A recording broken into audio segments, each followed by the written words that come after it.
ఈనాడు ధోరణి ఎట్లా ఉంటుందంటే బట్టలు కప్పిన వ్యభిచారం అయితే ఆంధ్రజ్యోతి అన్ని విప్పి చేస్తుందన్నది ఇంతకుముందు చాలాసార్లు మాట్లాడుకున్నాం.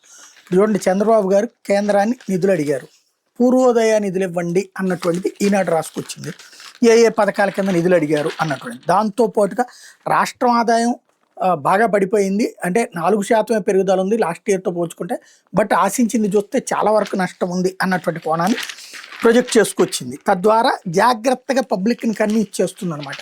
రాష్ట్రం ఆదాయం బాగానే ఉంది, కాబట్టి అనుకున్నంత రావట్లేదు, కాబట్టి కేంద్రాన్ని డబ్బులు అడుగుతున్నారు అన్నటువంటి కోణం. బట్ ఆంధ్రజ్యోతి మొన్నటి నుంచినే ఆర్థిక సంక్షోభాన్ని జనానికి అర్థమయ్యేలా చెప్పుకొస్తోంది. తాజాగా ఆర్థిక ఒత్తిడిలో ఉన్నాం, ఆదుకోండి, భారీగా నిధులు ఇవ్వండి అంటూ చంద్రబాబు గారు కేంద్రాన్ని అడిగారు.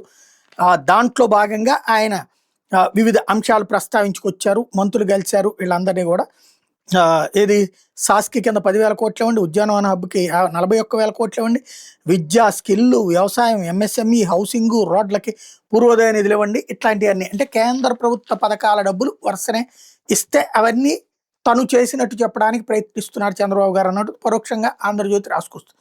ఓవరాల్గా ఆర్థిక ఒత్తిడిలో ఉన్నాం, ఆదుకోండి. మొన్ననే ఆర్థిక ఒత్తిడే లేదు, మనం అద్భుతమైనటువంటి సెటిల్ అయిపోయింది, ఆర్థిక పరిస్థితిని బాగు చేసేసానని చంద్రబాబు గారు చెప్పిన రోజున మనం మాట్లాడుకున్నాం.